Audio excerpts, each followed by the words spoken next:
हाय दोस्तों, मैं रंजन चौरसिया।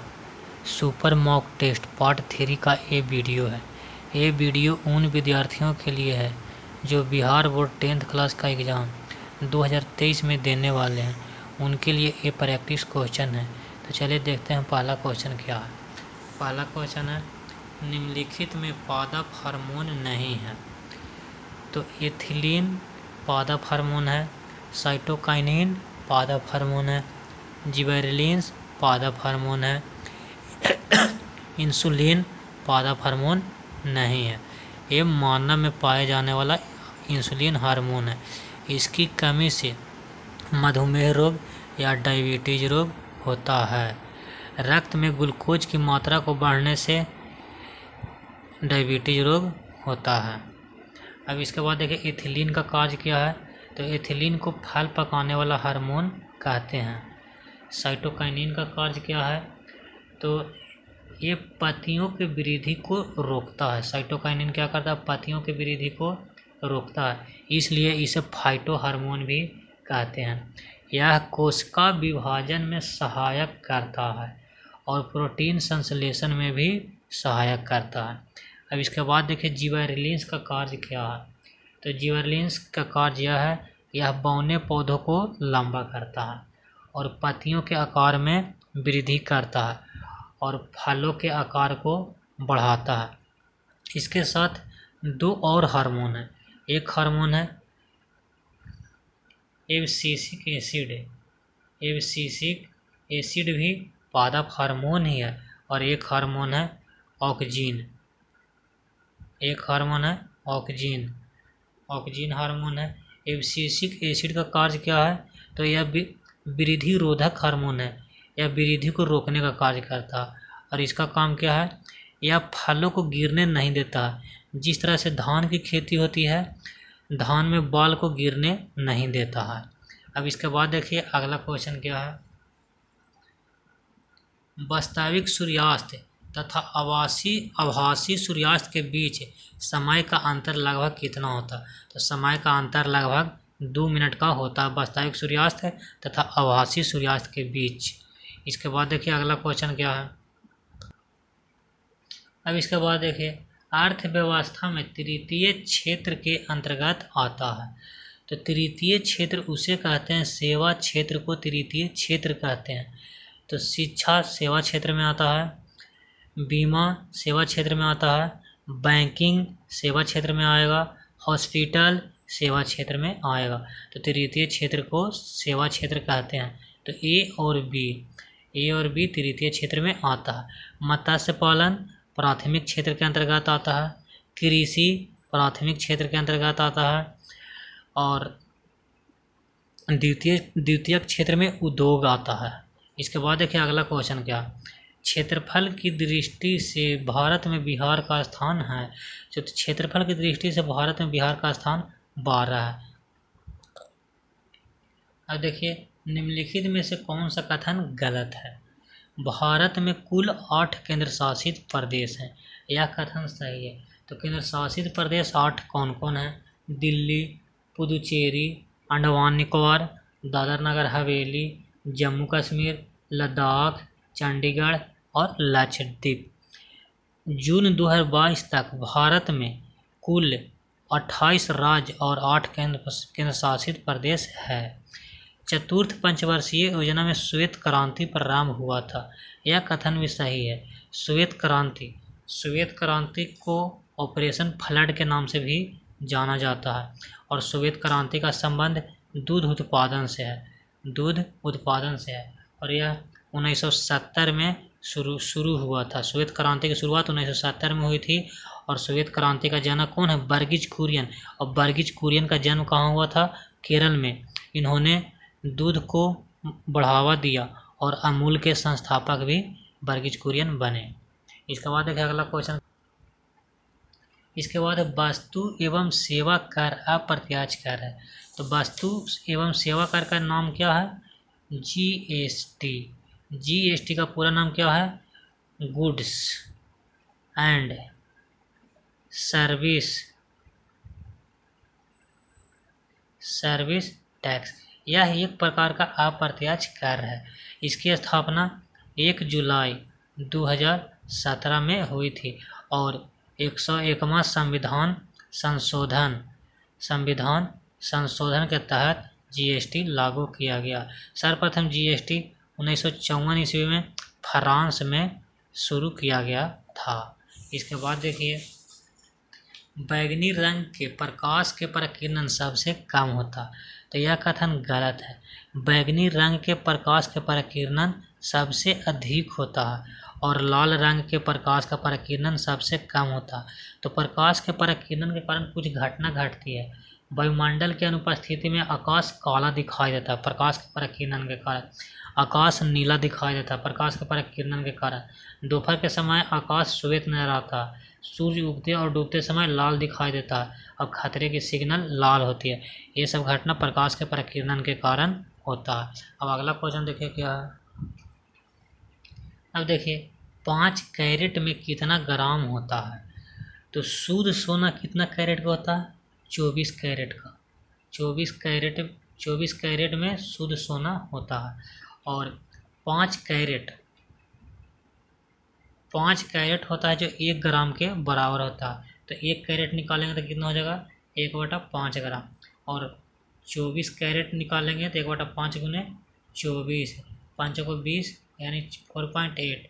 शुद्ध सोना 4.8 ग्राम का होता है और 5 कैरेट में 1 ग्राम होता है। इसके बाद देखिए आगे क्वेश्चन क्या है। श्रेणी क्रम में जुड़े तार में होता है। तो श्रेणी क्रम में जुड़े तार में धारा समान और विद्युतीय विभव अलग अलग होती है। कथन सही है कि जब श्रेणी क्रम तार को जब श्रेणी क्रम में जोड़ते हैं तो धारा समान जाता है और विद्युतीय विभव अलग होती है। और जब तार को समांतर क्रम में जोड़ा जाता है तो विद्युतीय विभव समान होती है और धारा अलग अलग होती है। ये मीटर को श्रेणी क्रम में जोड़ा जाता है और वोल्ट मीटर को समांतर क्रम में जोड़ा जाता है। अब इसके बाद देखिए अगला क्वेश्चन। तो श्रेणी क्रम में जुड़े तार में धारा समान और विद्युतीय विभव अलग अलग होती है। इसके बाद देखिए अगला क्वेश्चन। अब देखिए, निम्नलिखित में से कौन सा कथन गलत है? विद्युत धारा के चुंबकीय प्रभाव का खोज ओस्टेड ने किया था। यह कथन सही है। विद्युत फ्यूज में टीना की प्रतिशत अधिक होती है। तो विद्युत फ्यूज बना होता है क्या चीज़ का? टीना और प्लस शीशा। टीना होता है 63% और शीशा होता है 27%। विद्युत फ्यूज में क्या होता है? उच्च प्रतिरोध तथा निम्न गलनांक होता है विद्युत फ्यूज में। यह ऊष्मीय प्रभाव के सिद्धांत पर कार्य करता है विद्युत फ्यूज। इसके बाद देखिए, 1000 वाट 1 यूनिट के बराबर होता है। तो ये भी कथन सही है। जब 1000 वाट हो जाती है तो इसे 1 यूनिट कहते हैं। और किलोवाट घंटा का मात्रा क्या है? ऊर्जा। किलोवाट घंटा की मात्रा क्या है? ऊर्जा। 1 किलोवाट घंटा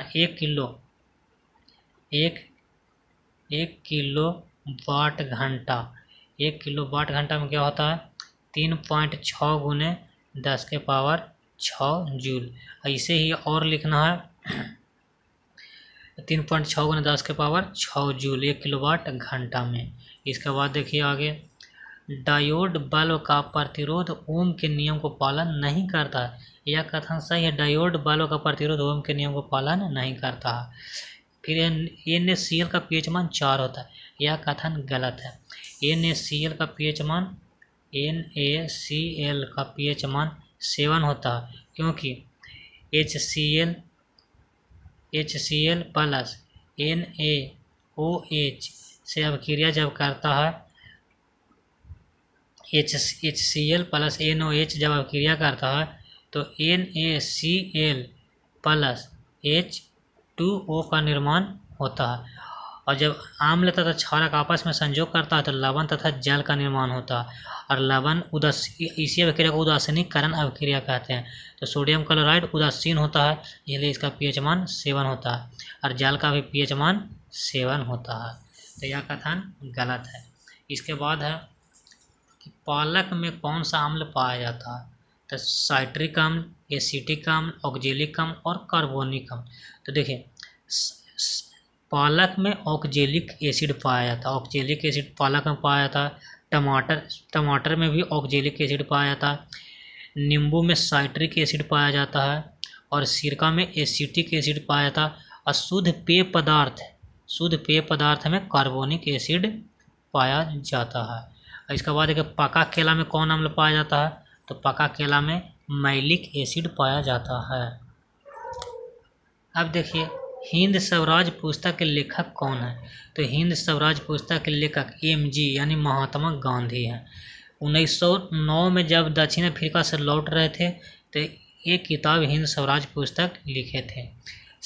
फिर बात आती है सी आर दास का पूरा नाम है चित्तरंजन दास है और इसने स्वराज पार्टी की स्थापना किया था 1923 ईस्वी में। 1923 ईस्वी में चित्तरंजन दास स्वराज पार्टी का स्थापना किया था। गोपाल कृष्ण गोखले महात्मा गांधी के राजनीतिक गुरु गोपाल कृष्ण गोखले हैं। अब देखिए सरदार सरोवर बांध किस नदी पर है, तो सरदार सरोवर बांध नर्मदा नदी पर है और कहाँ में है, गुजरात में है। और माही नदी है जो कर्क रेखा को 2 बार काटती है, माही नदी है जो कर्क रेखा के 2 बार काटती है। सरदार सरोवर बांध किस नदी पर है, तो नर्मदा नदी पर है। अब इसके बाद देखिए निम्नलिखित में से कौन सा कथन गलत है। प्रथम विद्रोह फ्रांस में जुलाई 1830 में हुई थी, यह कथन सही है। मार्टिन लूथर प्रोटेस्टेंट सुधारक में से एक थे, तो मार्टिन लूथर थे जो समाज सुधारक थे, यह कथन भी सही है। अब बंगाल गजट 1780 में प्रकाशित हुआ था, यह कथन भी सही है। बंगाल गजट है जो 1780 ईस्वी में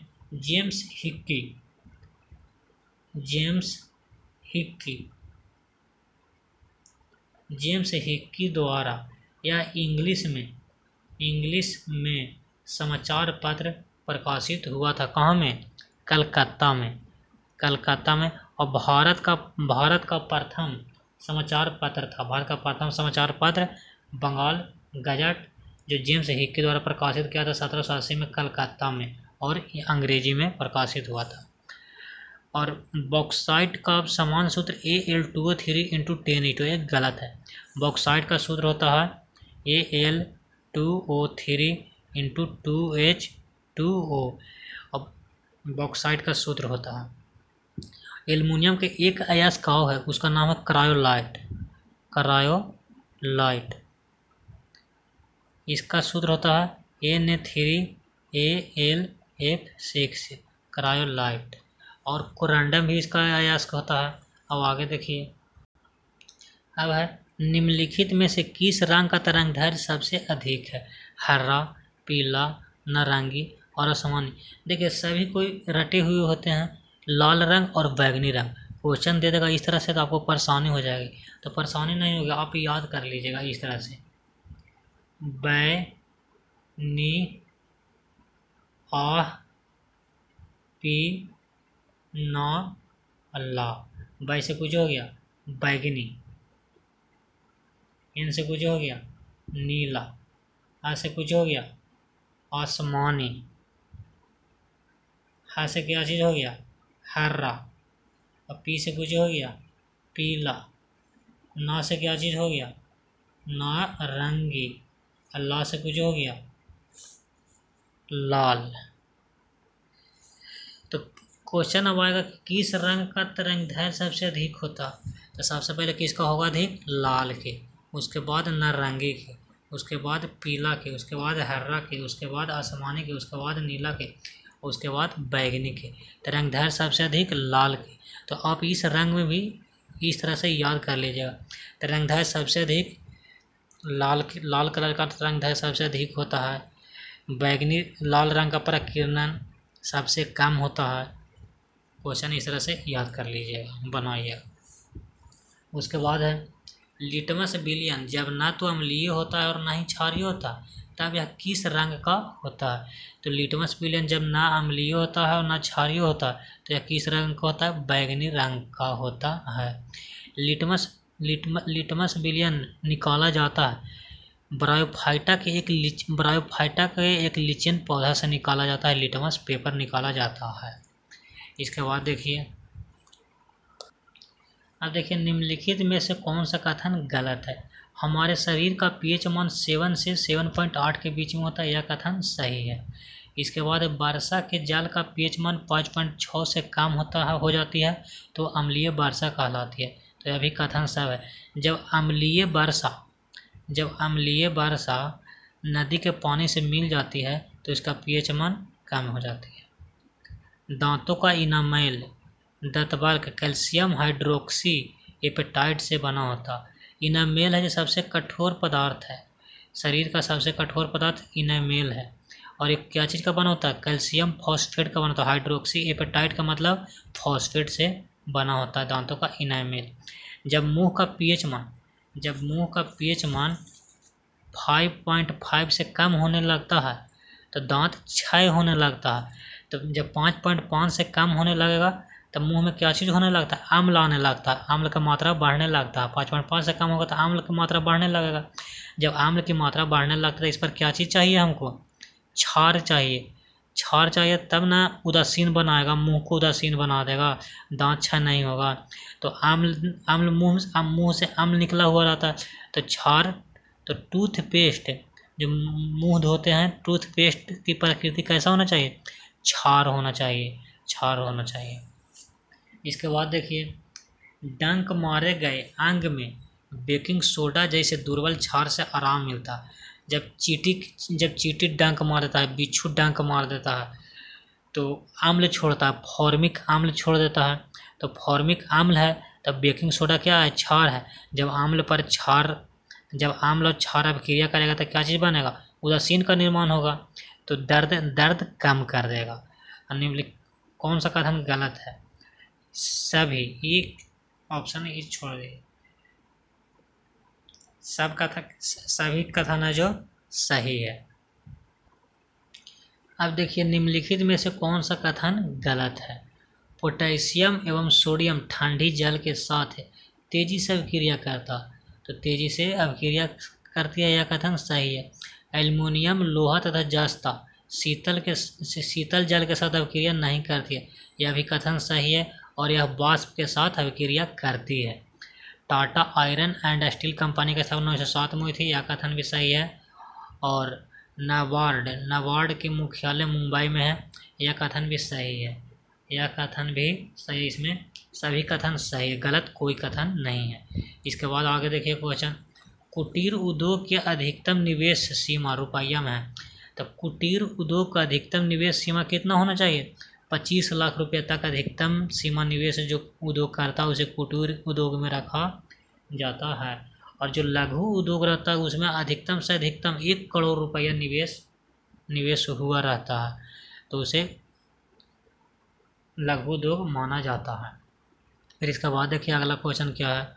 अगला क्वेश्चन है,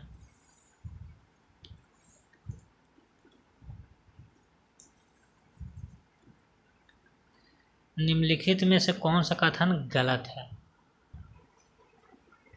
देखिए, भारत की 22 भाषाओं का उल्लेख 8वीं अनुसूची में किया गया, यह कथन सही है। फिर इसके बाद है, दल बदल से संबंधित प्रावधानों का उल्लेख 52वां संविधान संशोधन 1985 द्वारा जोड़ा गया, यह कथन भी सही है। फिर इसके बाद लोकसभा के प्रथम महिला अध्यक्ष सीता देवी थी, यह कथन गलत है। लोकसभा के प्रथम महिला अध्यक्ष मीरा कुमार थी। फिर इसके बाद फिलॉसफी ऑफ जूलॉजी पुस्तक की रचना 1809 में हुआ था, यह कथन सही है। फिलॉसफी ऑफ जूलॉजी पुस्तक की रचना लैमार्क ने 1809 में किया था। इसके बाद देखिए अगला क्वेश्चन क्या, जैविक घटक कहा जाता है, जैविक घटक। तो अपघटक को जैविक घटक 3 प्रकार में बांटा गया। जैविक घटक को अपघटक, उत्पादक और उपभोक्ता, ये तीनों है जो जैविक घटक है। इसके बाद देखिए आगे, पीत स्रावित होता है।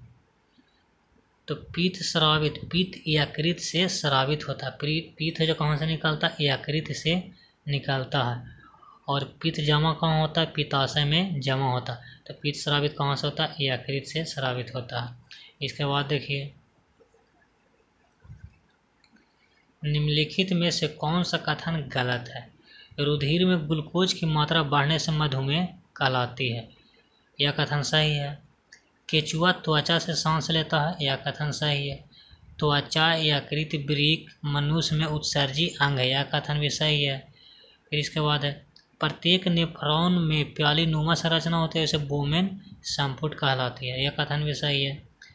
और CNG में मुख्य रूप से ब्यूटेन गैस होती है, यह कथन गलत है। CNG में मुख्य रूप से मीथेन गैस होती है। इसके बाद देखिए अगला क्वेश्चन क्या है। अगला क्वेश्चन है कि पारितंत्र में ऊर्जा के प्रवाह का 10% नियम किसके द्वारा प्रस्तावित किया गया था। तो पारितंत्र में ऊर्जा के प्रवाह का 10% का नियम लिंडमैन द्वारा पारित किया गया था। इसका लिंडमैन का यह था कि मान लिया कि उपभोक्ता पेड़ पौधा हो गया, पेड़ पौधा खाना बनाया, उसके बाद पेड़ पौधा को कौन खाएगा, बकरी खाएगा या हिरन खाएगा।